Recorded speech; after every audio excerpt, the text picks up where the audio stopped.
आज की वीडियो में पहला सवाल, अर्जुन पुरस्कार विजेता हर्षवंती बिष्ट का संबंध किस खेल से है, मतलब किस चीज़ से है हर्षवंती बिष्ट। इस नाम को यहाँ पर आप सुधार लेंगे, यह है हर्षवंती बिष्ट। हर्षवंती बिष्ट। 4 ऑप्शन आप देख सकते हैं, इसमें से आपको बताना है कि राइट ऑप्शन कौन सा होगा।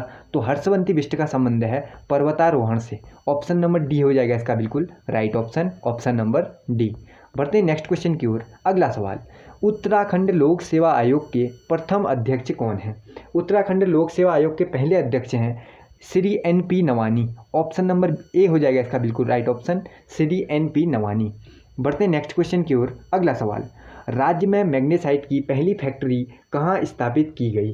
पहली फैक्ट्री मैग्नेसाइट की लगी झिरौली में, झिरौली। ऑप्शन नंबर डी हो जाएगा हमारा बिल्कुल राइट ऑप्शन। अगले सवाल की तरफ हम बढ़ते हैं। अगला सवाल, 2011 के अनुसार राज्य के शहरी आबादी में दशकीय वृद्धि दर कितनी रही। 4 ऑप्शन आप यहाँ पर देख सकते हैं। 39.94% रही थी। 39.94% क्या हो जाएगा हमारा बिल्कुल राइट ऑप्शन हो जाएगा। बढ़ते हैं दोस्तों नेक्स्ट क्वेश्चन की ओर। अगला सवाल हमें देखने को मिलता है, भाटा साटा किस प्रकार का गीत है। देशभक्तिपूर्ण, धार्मिक, मनोरंजनात्मक या फिर उपरोक्त में से कोई नहीं। तो भाटा साटा है मनोरंजनात्मक। ऑप्शन नंबर सी हो जाएगा हमारा बिल्कुल राइट ऑप्शन। अगले सवाल की तरफ हम बढ़ते हैं। नेक्स्ट क्वेश्चन, राज्य में चाय की खेती की 1824 में सर्वप्रथम शुरुआत किसने करवाई। 4 option, Bishop Heber, Maclean, Smith या फिर इनमें से कोई नहीं। तो इसका बिल्कुल राइट ऑप्शन हो जाएगा Bishop Heber. Option number A हो जाएगा हमारा बिल्कुल राइट ऑप्शन। और इसके साथ ही आपको एक और चीज़ याद रखनी है, एक और सवाल इससे पूछा जाता है कि 1835 में व्यापक स्तर पर चाय की खेती को उत्तराखंड में प्रोत्साहन किसने दिया था। तो तब आपको नाम याद रखना है डॉक्टर रायले का। किसका नाम याद रखना है, डॉक्टर रायले।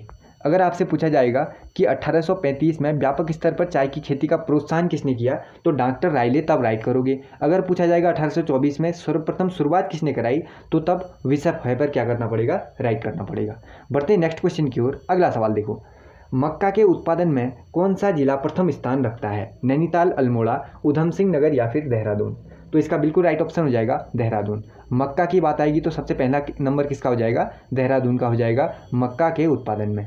बढ़ते हैं नेक्स्ट क्वेश्चन की ओर। अगला सवाल, अलकनंदा एवं मंदाकिनी नदियों का संगम कहाँ पर होता है। ये वाला क्वेश्चन बहुत बार रिपीट होता रहता है। रुद्रप्रयाग में होता है। अलकनंदा और मंदाकिनी नदी का संगम रुद्रप्रयाग। ऑप्शन नंबर ए हो जाएगा इसका बिल्कुल राइट ऑप्शन। अगले सवाल की तरफ हम बढ़ते हैं। एक और इम्पोर्टेंट सवाल, कुमाऊं क्षेत्र में भूमि निर्धारण प्रणाली किसने शुरू की। पवार राजाओं ने, चंद राजाओं ने, अंग्रेजों ने या फिर गोरखाओं ने। किसने शुरू की भूमि निर्धारण प्रणाली। तो इसका राइट ऑप्शन आपको करना है, चंद राजाओं द्वारा क्या की गई, शुरुआत की गई। चंद राजाओं द्वारा इस प्रणाली की शुरुआत की गई है। आपको वहाँ पर अंग्रेजों के द्वारा राइट ऑप्शन नहीं करना है, ये ऑप्शन गलत है। राइट ऑप्शन हो जाएगा चंद राजाओं द्वारा शुरुआत की गई। हमेशा आपको याद रखना है। अगले सवाल की तरफ हम बढ़ते हैं। नेक्स्ट क्वेश्चन, श्रीदेव सुमन कब शहीद हुए थे। श्रीदेव सुमन, तो इसका तो आपको पता ही होना चाहिए क्योंकि मोस्ट इंपोर्टेंट भी क्वेश्चन है, बार बार रिपीट होता रहता है। 25 जुलाई 1944 को शहीद हुए थे। कब हुए थे, 25 जुलाई 1944। ये डेट आपको हमेशा पता होनी चाहिए। ये भी पता होगा आपको 84 दिन की भूख हड़ताल के बाद क्या हो गए थे, वह शहीद हो गए थे। इसको आपको याद रखना है। बढ़ते हैं हम अपने अगले की तरफ। अगले में हम बनाने वाले हैं अब हिंदी को। हिंदी के भी कुछ यहाँ पर महत्वपूर्ण सवाल देखने को आपको मिलेंगे, ऐसे क्वेश्चन जो कि आपको पेपर में देखने में मिल सकते हैं। पहला सवाल हमसे पूछा जाता है, भाषा शब्द संस्कृत किस धातु से बना है। बताइए किससे बना है, भास धातु से बना है। तो भास तो हमें पता है। अब भास राइट ऑप्शन कौन सा है इसमें, ऑप्शन नंबर सी हो जाएगा। ऑप्शन नंबर सी हुआ ये वाला भास, right option option number C. अगले सवाल की तरफ हम बढ़ते हैं। अगला सवाल, निम्न में से कौन सा भाववाचक संज्ञा है। श्याम, नदी, बचपन या फिर पानी। बहुत सिंपल सा सवाल है, पेपरों में भी आ सकता है बचपन, क्योंकि उसमें कौन सा भाव है, बचपना। तो भाववाचक संज्ञा हो जाएगा ऑप्शन नंबर सी। अगले सवाल की तरफ, निजवाचक सर्वनाम का प्रयोग किस वाक्य में हुआ है। थोड़ा इसमें कंफ्यूज हो सकता है आपको ऑप्शनों में। 4 ऑप्शन आप पढ़ सकते हैं। यह मेरी निजी पुस्तक है, आज अपनापन कहाँ है, आप भला तो जग भला, शिष्यों अपनों में से क्या छिपाना। 4 ऑप्शन आप पढ़ लीजिए। तो इसका बिल्कुल राइट ऑप्शन होगा आप भला तो जग भला। ऑप्शन नंबर डी को कर लेंगे हम यहाँ पर बिल्कुल राइट ऑप्शन। अगले सवाल की तरफ हम बढ़ते हैं। नेक्स्ट क्वेश्चन, शिव का विशेषण क्या है? शिवेश, शंकर, शैव या फिर शैल? तो इसका बिल्कुल राइट ऑप्शन हो जाएगा शिव का विशेषण पूछा जाएगा तो शैव। Most important question, most important, paper में देखने को आ सकता है, आपको याद होना चाहिए। अगले सवाल की तरफ हम बढ़ते हैं। वह घर पहुंच गया, इस वाक्य में पहुंच गया किस क्रिया का उदाहरण है? इस वाक्य में जो पहुंच गया है यह किस क्रिया का उदाहरण है? यह है संयुक्त क्रिया का। ऑप्शन नंबर सी करेंगे हम राइट ऑप्शन। अगले सवाल की तरफ हम बढ़ते हैं। ये भी क्वेश्चन ऐसा है जो बार बार सीधे सीधे तरीके से ऐसे ही पूछ लिया जाता है। भूतकाल के कितने भेद हैं? भूतकाल के कितने भेद होते हैं? 6 होते हैं, हम सभी को पता होना चाहिए। ऑप्शन नंबर सी हो जाएगा हमारा बिल्कुल राइट ऑप्शन। अगला सवाल देखो, उत्तराखंड पुलिस के प्रीवियस जो प्रैक्टिस सेट हमने बनाए हैं उसमें यह सवाल भी कई बार रिपीट हो चुका है। कवि शब्द का स्त्रीलिंग होता है कवित्री, लेकिन अब बताओ कवित्री लिखा कैसे जाता है? इन 4 ऑप्शन में कवित्री कैसे राइट हो जाएगा? ऑप्शन नंबर बी की तरह राइट हो जाएगा, कवियित्री, कवियित्री। ऑप्शन नंबर बी हो जाएगा इसका बिल्कुल राइट ऑप्शन। बढ़ते हैं दोस्तों अगले सवाल की तरफ। इनमें से अपादान कारक की विभक्ति क्या है? कर्ता ने कर्म को वाला अगर आपको याद होगा तो सिंपली आप इस तरीके के क्वेश्चन को एक ही बार में बना सकते हैं। तो अपादान से, अपादान से, ऑप्शन नंबर सी हो जाएगा हमारा बिल्कुल राइट ऑप्शन। अगले सवाल की तरफ हम बढ़ते हैं। पवन का संधि विच्छेद क्या होता है? पवन का संधि विच्छेद होता है पो धन अन, पो धन अन। ऑप्शन नंबर सी हो जाएगा हमारा बिल्कुल राइट ऑप्शन। अगला सवाल देखो, यथाशक्ति शब्द में कौन सा समास है? अव्ययी भाव, तत्पुरुष, द्वंद्व या फिर द्विगु? ये सवाल भी दोस्तों बहुत बार रिपीट हो चुका है। यूके पुलिस के मैंने जितने भी प्रैक्टिस सेट करवाए हैं एक छोड़ के एक में ये क्वेश्चन हमें बार बार देखने को मिल जाता है। अगर आपने पिछले वाले प्रैक्टिस सेट देखे होंगे तो मैंने उसमें ये भी कहा था जैसे ही आपको यथाशक्ति कहीं पर देखने को मिलता है तो वहाँ पर अव्ययी भाव समास को सीधे सीधे क्या कर देना, अव्ययी भाव समास बिल्कुल राइट ऑप्शन हो जाएगा। बढ़ते हैं अगले सवाल की तरफ। देखो अगला सवाल हमसे कहता है निम्न में सही शब्द कौन सा है? बताया गया है कि श्रृंगार को लिखते कैसे हैं, राइट, सही कैसे लिखते हैं श्रृंगार को? श्रृंगार आपने लिखा हुआ देखा होगा तो ऑप्शन नंबर सी की तरह लिखा जाता है। ऑप्शन नंबर सी हो जाएगा हमारा बिल्कुल राइट ऑप्शन। अगला सवाल देखो, निह धन विकार। तो निह धन विकार क्या होता है? निर्विकार होता है। निर्विकार कैसे लिखा जाएगा? ऐसे नहीं लिखा जाएगा, ऐसे नहीं लिखा जाएगा, ऐसे नहीं, निर्विकार लिखा जाएगा ऑप्शन नंबर बी की तरह। बढ़ते हैं नेक्स्ट क्वेश्चन की ओर। मनः धन भाव क्या होगा? मनोभाव होगा। क्या होगा? मनोभाव। ऑप्शन नंबर सी हो जाएगा हमारा बिल्कुल राइट ऑप्शन। मनः धन भाव बराबर मनोभाव। आई होप कि दोस्तों आपको वीडियो अच्छी लग रही होगी, क्वेश्चनों का लेवल अच्छा लग रहा होगा और जो क्वेश्चन आपको पेपर में देखने को मिल सकते हैं सेम उसी टाइप के क्वेश्चन आपको यहाँ पर भी देखने को मिल रहे होंगे। अभी तक वीडियो को लाइक नहीं किया तो लाइक कर देना और अपने दोस्तों के साथ जरूर से वीडियो को शेयर कर देना। सज्जन का संधि विच्छेद क्या होता है बताओ? सज्जन, ये भी क्वेश्चन बार बार रिपीट होते रहता है। सत्य धन जन, सत्य धन जन, ये वाला राइट करना पड़ेगा। ऑप्शन नंबर बी हो जाएगा इसका बिल्कुल राइट ऑप्शन। अगले सवाल की तरफ हम दोस्तों बढ़ते हैं। मृगनयनी में कौन सा समास है? एक और मोस्ट इंपोर्टेंट क्वेश्चन, एक और रिपीटेड क्वेश्चन। मैंने बताया था कि यूके SSC के पेपरों में ये सवाल बहुत बार रिपीट हुआ है। नए सवालों में अगर आपसे पूछा जाता है आगामी परीक्षाओं में तो यही क्वेश्चन ऐसा ना हो कि सेम टू सेम आपसे पूछ लिया जाए। तो मृगनयनी नाम याद कर लो और इसमें कर्मधारय समास को वहाँ क्या कर देना, राइट कर देना, मृगनयनी कर्मधारय समास। अगले सवाल की तरफ हम बढ़ते हैं। एक और रिपीटेड क्वेश्चन, पंचवटी, इसका तो देखते ही आपको पता चल गया होगा, आगे अंक वाली संख्या यानी लिखी गई है तो मैंने बताया था क्या, बहुव्रीहि समास। आगे कोई संख्या लिखी गई है तो क्या करेंगे, नवग्रह, ये भी कोई भी चीज़ आती है तो उसमें क्या कर लेते हैं हम, बहुव्रीहि समास को क्या कर देते हैं, सही कर देते हैं और यह बिल्कुल इसका राइट ऑप्शन हो भी जाता है। अगला सवाल, वानर का तद्भव रूप क्या होगा? वानर का क्या होगा? बंदर होगा। सिंपल सी बात है, क्या हो जाएगा, बंदर हो जाएगा। अब देखो बंदर ऑप्शन नंबर बी में लिखा हुआ दिखता है, ऐसे तो लिखेंगे नहीं हम इसको, है ना, तो बंदर क्या कर लेंगे, राइट कर लेंगे ऑप्शन नंबर बी। दर्शन का तद्भव रूप कौन है? दर्शन का तद्भव रूप होता है, देखो ऐसे नहीं लिखेंगे दर्शन, इसको नहीं करेंगे, इसको नहीं करेंगे, दर्शन का तद्भव रूप हो जाएगा दर्शन, ऑप्शन नंबर बी। अगला सवाल की तरफ हम बढ़ते हैं। देखो नेक्स्ट क्वेश्चन, वह भाई जो अन्य माता से उत्पन्न हुआ हो उसे क्या कहते हैं? बताइए, वह भाई जो अन्य माता से उत्पन्न हुआ हो, सहोदर कहेंगे, औरस कहेंगे, अन्योदर कहेंगे या फिर दूरस्थ कहेंगे? क्या कहेंगे उसे? अन्योदर कहेंगे। ऑप्शन नंबर सी को करना पड़ेगा हमें वहाँ पर बिल्कुल राइट ऑप्शन। नेक्स्ट क्वेश्चन, जिसके बराबर कोई ना हो उसे क्या कहेंगे? बहुत ही शानदार सवाल, 100% आपके पेपर में देखने को ये सवाल मिल सकता है।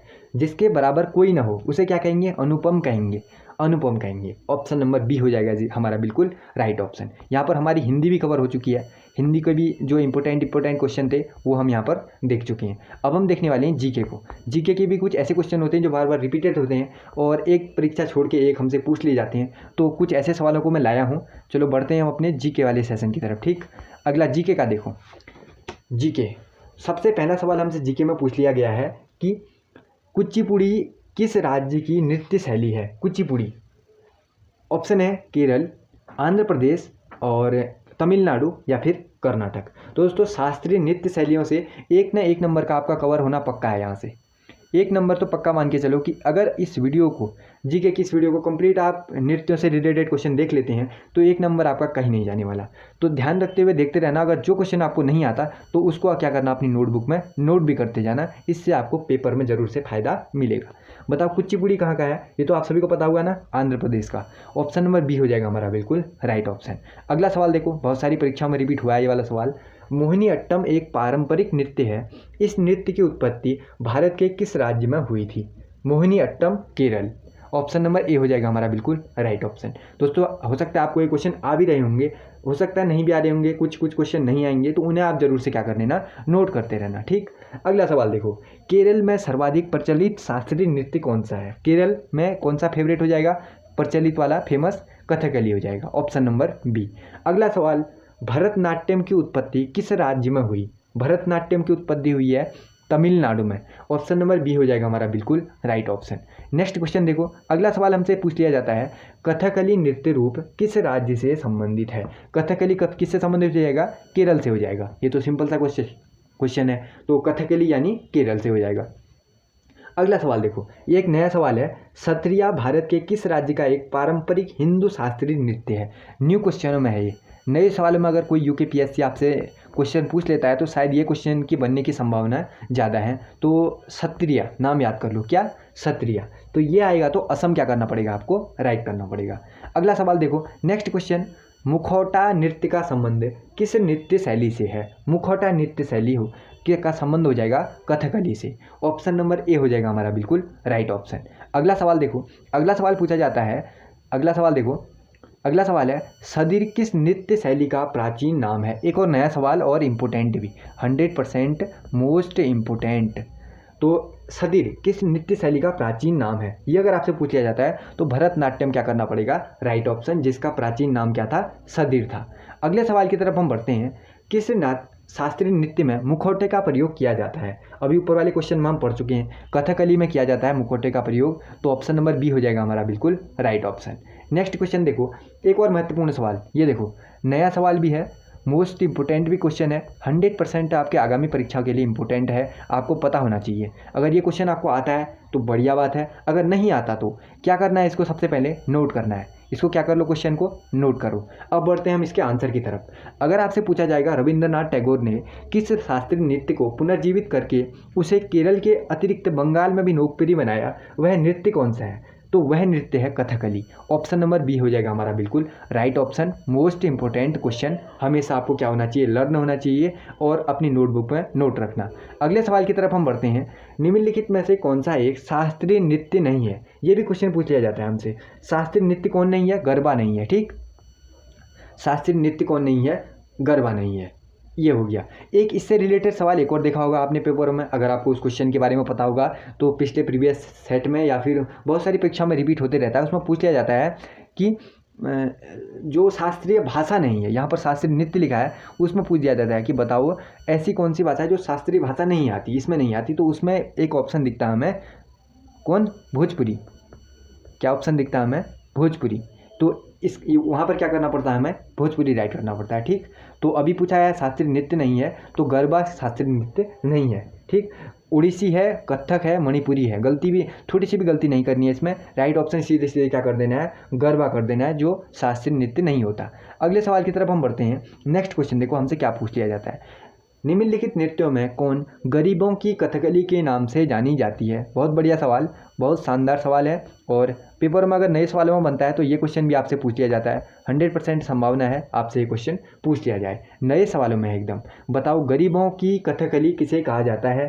तो ओट्टन तुल्लन को कहा जाता है। ऑप्शन नंबर बी हमारा बिल्कुल राइट ऑप्शन हो जाएगा। क्या हो जाएगा? ओट्टन तुल्लन। ऑप्शन नंबर बी हो जाएगा हमारा बिल्कुल राइट ऑप्शन। तो भारत का सबसे पुराना राष्ट्रीय पार्क कौन सा है?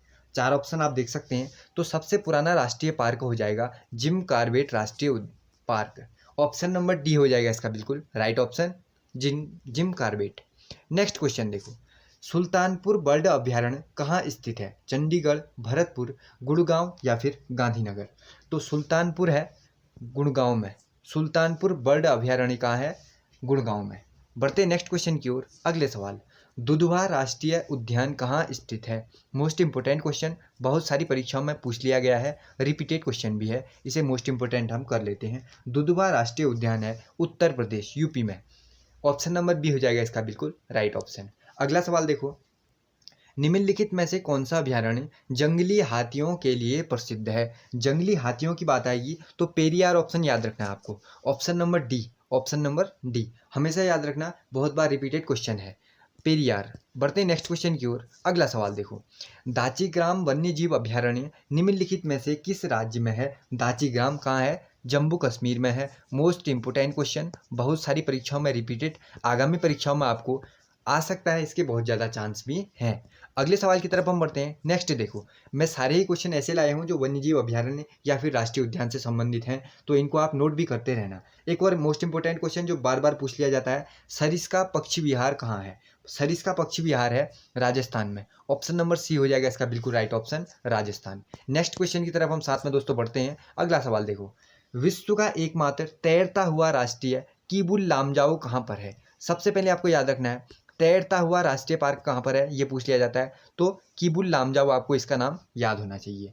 अब बताओ ये कहाँ पर स्थित है? तो यह स्थित है मणिपुर में। ऑप्शन नंबर सी हो जाएगा इसका बिल्कुल राइट ऑप्शन। अगला सवाल देखो, इसी वीडियो में सारे के सारे ये राष्ट्रीय उद्यान है जो अभ्यारण्य है, सारे के सारे इसी वीडियो में मैं आपको कवर करवा दूंगा, तो वीडियो में अंत तक बने रहना। काजीरंगा किस लिए जाना जाता है? बताओ काजीरंगा किस लिए जाना जाता है? गैंडे के लिए। ये तो सिंपल सा सवाल है लेकिन रिपीट होते रहता है तो आपको आना भी चाहिए। अगला सवाल देखो, नल सरोवर पक्षी अभयारण्य किस राज्य में स्थित है? नल सरोवर कहाँ है? गुजरात में है। गुजरात में है।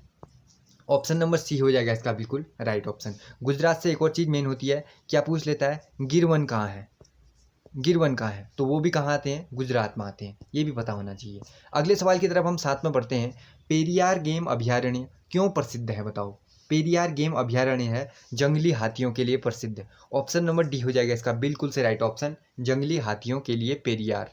अगला सवाल देखो, चंद्रप्रभा वन्यजीव अभयारण्य कहाँ स्थित है? उत्तर प्रदेश, मध्य प्रदेश, उत्तराखंड या फिर ओडिशा? तो चंद्रप्रभा वन्यजीव अभयारण्य है यूपी में। ऑप्शन नंबर ए हो जाएगा इसका बिल्कुल से राइट ऑप्शन। अगले सवाल की तरफ हम बढ़ते हैं। नेक्स्ट क्वेश्चन, काजीरंगा राष्ट्रीय उद्यान कहाँ पर स्थित है? काजीरंगा है असम में। ऑप्शन नंबर डी हो जाएगा इसका बिल्कुल से राइट ऑप्शन। इस क्वेश्चन को भी कर लेते हैं हम, मोस्ट इंपोर्टेंट क्वेश्चन, 100% आने की संभावनाएं हैं आपके पेपर में। फॉरेस्ट गार्ड में दिख सकता है क्वेश्चन, उत्तराखंड पुलिस में दिख सकता है, या फिर पटवारी लेखपाल, किसी न किसी परीक्षाओं में इससे रिलेटेड क्वेश्चन जरूर आएंगे। अगला सवाल देखो, केवलादेव घना पक्षी विहार कहाँ स्थित है? न्यू क्वेश्चन में, नए सवालों में अगर कोई क्वेश्चन आपसे पूछा जाता है तो ये क्वेश्चन आपसे पूछ लिया जाता है, केवलादेव। अब बताओ ये कहाँ स्थित है? यह भी है राजस्थान में। पूरा नाम याद कर लो, भरतपुर में है राजस्थान में। अगले सवाल की तरफ हम बढ़ते हैं। नेक्स्ट क्वेश्चन अगला देखो, नंदा देवी जैव मंडल किस राज्य में स्थित है? ये तो हमने पढ़ा हुआ है, नंदा देवी कहाँ है? उत्तराखंड में है, अपने यहीं है, तो उत्तराखंड क्या कर लो, राइट कर लो। अगले सवाल की तरफ हम साथ में बढ़ते हैं। नेक्स्ट क्वेश्चन, किस निम्नलिखित राज्यों में, भारत के किस राज्य में मानस राष्ट्रीय उद्यान स्थित है? मानस राष्ट्रीय उद्यान है असम में। ऑप्शन नंबर सी को कर लेंगे हम यहाँ पर बिल्कुल राइट ऑप्शन। मानस राष्ट्रीय उद्यान अगर हमसे पूछा जाएगा तो असम क्या हो जाएगा? इसका बिल्कुल राइट ऑप्शन हो जाएगा। आई होप दोस्तों आपको वीडियो अच्छी लग रही होगी। सारे इसके सारे इंपॉर्टेंट क्वेश्चन हैं, मैंने उन्हीं क्वेश्चनों को यहाँ पर लिया हुआ है जो कि परीक्षाओं में रिपीट होते रहते हैं, और ये भी राष्ट्रीय उद्यान क्या है, इंपॉर्टेंट है। एक और देखो उत्तराखंड से रिलेटेड, जो कि आपको देखने से लग गया होगा, किस इस राज्य में राष्ट्रीय उद्यान वैली ऑफ फ्लावर्स यानी फूलों की घाटी स्थित है? फूलों की घाटी कहाँ है? अपने उत्तराखंड में है। ऑप्शन नंबर ए हो जाएगा इसका बिल्कुल राइट ऑप्शन। नेक्स्ट क्वेश्चन देखो, मधुमलाई पशु विहार कहाँ स्थित है? मधुमलाई किस लिए प्रसिद्ध है, पहले ये बताना है। इससे रिलेटेड आगे भी क्वेश्चन आपको देखने को मिलेगा। मधुमलाई पशु विहार क्यों फेमस है बताओ? मधुमलाई। तो सबसे पहले इसको मोस्ट इंपोर्टेंट क्वेश्चन कर लो और बाघों के लिए क्या कर लेना? राइट ऑप्शन कर लेना।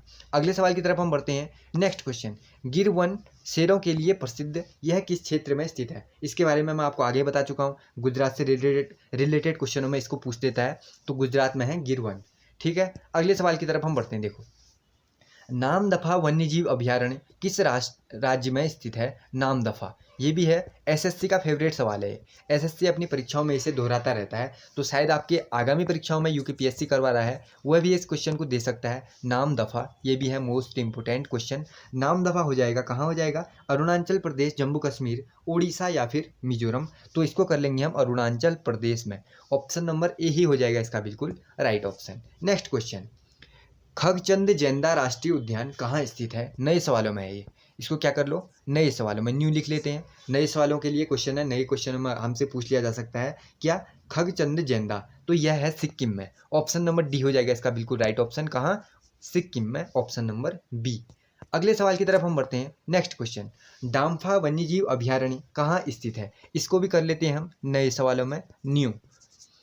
नए सवाल कोई कभी कभी परीक्षाओं में क्या होता है, एग्जामिनर आपसे नए सवाल पूछ देता है जो कि उसने पहले कभी नहीं पूछे हैं। वो इन सवालों को ऐसे ही सवाल होते हैं, इंपॉर्टेंट है। तो मिजोरम क्या करना पड़ेगा आपको? वहाँ राइट ऑप्शन करना पड़ेगा। डाम्फा वन्यजीव अभयारण्य है मिजोरम में। नेक्स्ट क्वेश्चन की तरफ हम साथ में बढ़ते हैं और अगला सवाल देखो, भारत का प्रथम राष्ट्रीय उद्यान कौन सा है? भारत का प्रथम, सबसे पहले यानी सबसे पुराना, तो कौन सा हो जाएगा? कार्बेट नेशनल पार्क हो जाएगा। ऑप्शन नंबर डी हो जाएगा इसका बिल्कुल राइट ऑप्शन। अगला देखो, एक और नए सवालों में, इसको कर लो मोस्ट इंपॉर्टेंट। और साथ में मैं एक और चीज़ आपको बताना चाहूँगा, और इसको कर लो आप अपनी नोटबुक में ज़रूर से नोट। अगर आपको आता भी है तो आपको क्या होना चाहिए? पक्का पता होना चाहिए। भारत का पहला तितली उद्यान कहाँ पर स्थित है? बताओ, भारत का सबसे पहला तितली उद्यान कहाँ पर स्थित है? तो है ये बद्दरघट्टा जैविक उद्यान, बेंगलुरु में। ऑप्शन नंबर ए हो जाएगा इसका बिल्कुल राइट ऑप्शन। दो चीज़ें इसमें याद करनी है आपको। सबसे पहले तो भारत का प्रथम तितली उद्यान कौन सा है? वह है बंदरघट्टा जैविक उद्यान, इसको याद कर लो। फिर पूछ लिया जाएगा कहाँ पर स्थित है, तो बेंगलुरु में। ये आपको पता होना चाहिए। एक बार मैं और बता देता हूँ, 100% इंपोर्टेंट क्वेश्चन के लिए ये क्वेश्चन सेलेक्ट हो सकता है। अगले सवाल की तरफ हम साथ में बढ़ते हैं। नेक्स्ट क्वेश्चन, साइलेंट वैली कहाँ है? बताओ, साइलेंट वैली केरल में है। ऑप्शन नंबर डी हो जाएगा इसका बिल्कुल राइट ऑप्शन। सिंपल सा सवाल है, सिंपल सा है। हम अगर तैयारी करते हैं तो हर किसी को ये पता होता है साइलेंट वैली कहाँ है? केरल में। ठीक, अगले सवाल की तरफ हम बढ़ते हैं। भारतीय गैंडे कहाँ पाए जाते हैं? कार्बेट में, कान्हा में, काजीरंगा या फिर गिर वन में पाए जाते हैं? बताओ, भारतीय गैंडे पाए जाते हैं काजीरंगा अभ्यारण्य, ऑप्शन नंबर बी में। ऑप्शन नंबर बी हो जाएगा हमारा बिल्कुल राइट ऑप्शन। नेक्स्ट क्वेश्चन देखो, पिन घाटी राष्ट्रीय उद्यान कहाँ है? ये भी कर लेते हैं हम नए सवालों में, इसको भी कर लेते हैं क्या? न्यू क्वेश्चन में। अगर नए सवाल में कुछ ऐसे पूछ ले जाते हैं जो आपने नहीं पढ़े होते, तो उन क्वेश्चनों को आप जरूर से नोट कर लिया करो। पिन घाटी राष्ट्रीय उद्यान कहाँ है? हिमाचल प्रदेश में है। ऑप्शन नंबर सी में बिल्कुल राइट ऑप्शन हो जाएगा। हिमाचल प्रदेश में पिन घाटी राष्ट्रीय उद्यान स्थित है। अगले सवाल की तरफ हम बढ़ते हैं, जो कि एसएससी का फेवरेट सवाल है और बहुत सारी परीक्षाओं में रिपीटेड भी है। सेंटर की कोई भी परीक्षा होती है तो उसमें ये सवाल बार बार पूछ दिया जाता है। बांदीपुर राष्ट्रीय उद्यान कहाँ स्थित है? बांदीपुर राष्ट्रीय उद्यान है कर्नाटक में। ऑप्शन नंबर डी हो जाएगा इसका बिल्कुल राइट ऑप्शन। आई होप कि दोस्तों आप जो क्वेश्चन आपको नहीं आता उसे आप जरूर से नोट कर रहे होंगे। अगर आपको आता है तो अच्छी बात है, लेकिन नहीं आता तो जरूर से इसको क्या कर लेना? नोट कर लेना। ठीक, कान्हा नेशनल पार्क कहाँ है? बताओ, ये तो आपको आना ही चाहिए। कान्हा कहाँ है? मध्य प्रदेश में, एमपी में। कहाँ हो जाएगा? कान्हा नेशनल पार्क हो जाएगा मध्य प्रदेश में। अगले सवाल की तरफ हम साथ में बढ़ते हैं। नेक्स्ट क्वेश्चन, विक्रमशिला गंगात्मक डॉल्फिन अभ्यारण्य कहाँ स्थित है? बताओ, इस क्वेश्चन को मैं इंपोर्टेंट भी कर लेता हूँ, मोस्ट इंपोर्टेंट भी कर लेता हूँ। इस क्वेश्चन को मैं 100% चांस भी मान लेता हूँ कि आगामी परीक्षाओं में मिल सकता है, और इस क्वेश्चन को आप नोट भी करते जाइए। अब बताइए, विक्रमशिला गंगात्मक डॉल्फिन अभ्यारण्य कहाँ स्थित है? चार ऑप्शन आप देख सकते हैं, हरिद्वार, इलाहाबाद, भागलपुर या फिर विशाखापत्तनम। तो इसका बिल्कुल राइट ऑप्शन हो जाएगा ऑप्शन नंबर सी, भागलपुर में स्थित है। नए सवालों में आपसे ये पूछ लिया जा सकता है, आपको पता होना चाहिए। अगले सवाल की तरफ हम बढ़ते हैं। महात्मा गांधी राष्ट्रीय समुद्री उद्यान कहाँ स्थित है? महात्मा गांधी राष्ट्रीय समुद्री उद्यान अगर आपसे पूछ लिया जाता है तो पोर्ट ब्लेयर आपको क्या करना पड़ेगा? राइट ऑप्शन करना पड़ेगा। अगले सवाल की तरफ हम बढ़ते हैं। नेशनल वुड फॉसिल पार्क कहाँ स्थित है? अब देखो, एक इस क्वेश्चन को लिख लो नया, इस क्वेश्चन को लिख लो नया, थोड़ा अलग सा क्वेश्चन है। नेशनल वुड फॉसिल पार्क, एक ऐसा ही क्वेश्चन आगे भी आएगा, उसको भी नोट कर लेना, ठीक। अगर आपसे पूछ लिया जाता है नेशनल वुड, ये वाला पूछा तो जैसलमेर, ऑप्शन नंबर डी हो जाएगा राइट ऑप्शन। अगला सवाल देखो, दाचीग्राम राष्ट्रीय उद्यान कहाँ है? ये अभी हम पीछे देख चुके हैं दाचीग्राम को। अब बताओ कि किस लिए फेमस है, मुख्य रूप से किस लिए जाना जाता है दाचीग्राम राष्ट्रीय उद्यान? बाघ के लिए, कोबरा के लिए, तेंदुए के लिए या फिर हाथी के लिए? तो ये जाना जाता है तेंदुए के लिए, बाघ नहीं करना है। ऐसे ऑप्शन में आपको कंफ्यूजन होता है, आप एक नंबर अगर बाघ करते हैं तो वहाँ पर क्या कर लेते हैं, अपना गंवा देते हैं, एक नंबर नहीं मिल पाएगा आपको। अगर आप तेंदुआ करते हैं तो पूरा एक नंबर आपको मिल जाएगा। ऑप्शन नंबर सी हो जाएगा बिल्कुल राइट ऑप्शन। दाचीग्राम किस लिए फेमस है? तेंदुए के लिए। अगले सवाल की तरफ हम साथ में बढ़ते हैं। नेक्स्ट क्वेश्चन, काजीरंगा राष्ट्रीय उद्यान किस लिए फेमस है? अब बताओ, काजीरंगा तो गैंडे के लिए है, ये तो आपको भी पता होगा, गैंडा क्या कर लेंगे? राइट ऑप्शन कर लेंगे। अगला सवाल देखो, पेरियार वन्यजीव अभयारण्य किस राज्य में है? पेरियार कहाँ पर था? केरल में था, ऑप्शन नंबर ए में हो जाएगा राइट ऑप्शन। अगले सवाल की तरफ हम बढ़ते हैं। देखो नेक्स्ट क्वेश्चन, बाघों का प्रमुख रिजर्व सरिस्का किस राज्य में स्थित है? दोस्तों अगर आपने पीछे वीडियो में देखा होगा, वीडियो को आप ध्यान से देख रहे होंगे तो सरिस्का नाम याद आती है आपको? किसका नाम याद आया चारों में से? देखो आपको नाम याद आया होगा राजस्थान का, ऑप्शन नंबर बी की याद आएगी होगी। तो सरिस्का कहाँ स्थित है पूछेगा तो राजस्थान में स्थित है, बाघों का प्रमुख रिजर्व है, ठीक, ऑप्शन नंबर बी। अगले सवाल की तरफ देखो, ये क्वेश्चन अगर आपने उत्तराखंड पुलिस के, यूके पुलिस के और फॉरेस्ट गार्ड के मैंने प्रैक्टिस सेट बनाए हैं उसमें देखा होगा, तो ये क्वेश्चन बहुत बार रिपीट हो चुका है। तो इसका राइट ऑप्शन बताना है आपको।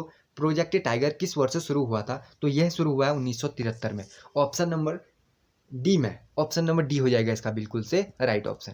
बस कुछ ही सवाल आप वीडियो में बने हैं, आप वीडियो में लास्ट तक मेरे साथ बने रहो तो सारे के सारे मैं आपको क्या कर दूंगा? कवर करवा दूंगा। कान्हा राष्ट्रीय उद्यान किस लिए फेमस है? अभी कान्हा राष्ट्रीय उद्यान के बारे में हमने पढ़ा था, कहाँ है? अब बताओ कि किस लिए फेमस है? ये फेमस है बाघों के लिए, ऑप्शन नंबर डी को करना पड़ेगा आपको राइट ऑप्शन, और आप अपना एक नंबर क्या कर लेंगे? कवर कर लेंगे पेपरों में। नेक्स्ट क्वेश्चन की तरफ हम बढ़ते हैं दोस्तों, साथ में देखो, अब निम्नलिखित में से एक पाखुई वन्यजीव अभयारण्य कहाँ स्थित है? पाखुई वन्यजीव अभयारण्य, सिंपल ऐसे भी क्वेश्चन पूछ सकता है कि पाखुई वन्यजीव अभयारण्य के बारे में बताओ कि यह कहाँ स्थित है? तो ये भी स्थित है अरुणाचल प्रदेश में, ऑप्शन नंबर ए में, ऑप्शन नंबर ए को कर लेंगे राइट ऑप्शन। नेक्स्ट क्वेश्चन की तरफ हम बढ़ते हैं। अगला, कर्नाटक के किस जिले में ब्रह्मगिरी वन्यजीव अभयारण्य स्थित है? इसको कर लो न्यू क्वेश्चन में, इसको क्या कर लो? नए सवालों में ऐड कर लो, इसको हम लिख भी लेते हैं न्यू क्वेश्चन। सबसे पहले आपको क्या याद रखना है? सिंपली क्या याद रख लेना आपको? ब्रह्मगिरी वन्यजीव अभयारण्य कहाँ है? तो कर्नाटक में है। बस इसी लेवल के क्वेश्चन आपसे वहाँ पूछे जाएंगे, यूके पुलिस हो, फॉरेस्ट गार्ड हो। लेकिन एक और चीज़ याद कर लो कि कर्नाटक में कहाँ है? कोडागू में है, ठीक, ऑप्शन नंबर सी हो जाएगा राइट ऑप्शन। ब्रह्मगिरी राष्ट्रीय वन्यजीव अभयारण्य कर्नाटक में है, कोडागू में। अगले सवाल की तरफ हम साथ में बढ़ते हैं। अगला देखो, इसको कर लो इंपॉर्टेंट है, इसको कर लो 100% पेपरों में छपने वाला सवाल, और संभावना है कि आ सकता है पेपरों में, मोस्ट इंपोर्टेंट भी इसको क्वेश्चन को कर लो और नोट भी कर लो। भारत का ओशनिक नेशनल पार्क कहाँ स्थित है? सुंदरबन, चिल्का झील, निकोबार आइलैंड या फिर कच्छ? तो यह स्थित है कच्छ में, ऑप्शन नंबर डी हो जाएगा इसका बिल्कुल राइट ऑप्शन। कौन सा ऑप्शन? Option number D. बढ़ते हैं नेक्स्ट क्वेश्चन की ओर। अगला सवाल देखो, अगला सवाल, प्रोजेक्ट एलिफेंट भारत में वर्ष डॉट डॉट में शुरू किया गया था। एक क्वेश्चन मैंने आपको आगे बताया था, प्रोजेक्ट टाइगर, कौन सा बताया था? प्रोजेक्ट टाइगर, तो उसका मैंने आंसर आपको बता दिया था, मैंने उसका आंसर आपको बता दिया था 1973 में शुरू किया गया। अब लेकिन ये क्वेश्चन, इस क्वेश्चन का आंसर आपको मुझे बताना पड़ेगा कि प्रोजेक्ट एलिफेंट भारत में कब शुरू हुआ? 1992, 1973, 1985 या फिर 1972? हर बार की तरह मैं एक क्वेश्चन आपके लिए वीडियो के एंड में लाए रहता हूँ, और उसका राइट आंसर आप क्या करते हो मुझे कमेंट करके बताते हो। और मुझे बहुत अच्छा लगता है, आप जितने भी आप लोग आंसर करते हो, तो एक भी ऐसा आदमी नहीं होता जो उसका आंसर क्या बताता है? गलत बताता है। आप हमेशा से 100% उस क्वेश्चन का आंसर मुझे सही कमेंट किए रहते हो, तो उससे मुझे देख के बहुत अच्छा लगता है। तो इस क्वेश्चन का भी कमेंट में आपको आंसर मुझे ही बताना पड़ेगा कि कौन सा है। जल्दी से कमेंट करना अगर आपको आता है तो। वीडियो कैसी लगी दोस्तों मुझे कमेंट सेक्शन में जरूर बताना। मुझे लगा कि इंपॉर्टेंट टॉपिक भी है और बहुत बार क्वेश्चन रिपीट भी होते रहते हैं, तो इसीलिए मैंने सारे जो वन्यजीव अभयारण्य है इंपॉर्टेंट उन सब की वीडियो एक ही वीडियो में कवर करके आपके लिए बना दी। वीडियो कैसी लगी मुझे कमेंट में बताना। अगर आपको अच्छी लगती है, सीखने को मिलता है, बस एक काम करना, वीडियो को क्या कर देना? शेयर कर देना। वीडियो को क्या करना है आपको? अपने दोस्तों के साथ शेयर करना है बस। फिर मिलते हैं दोस्तों ऐसी किसी नई वीडियो के साथ, तब तक के लिए गुड बाय।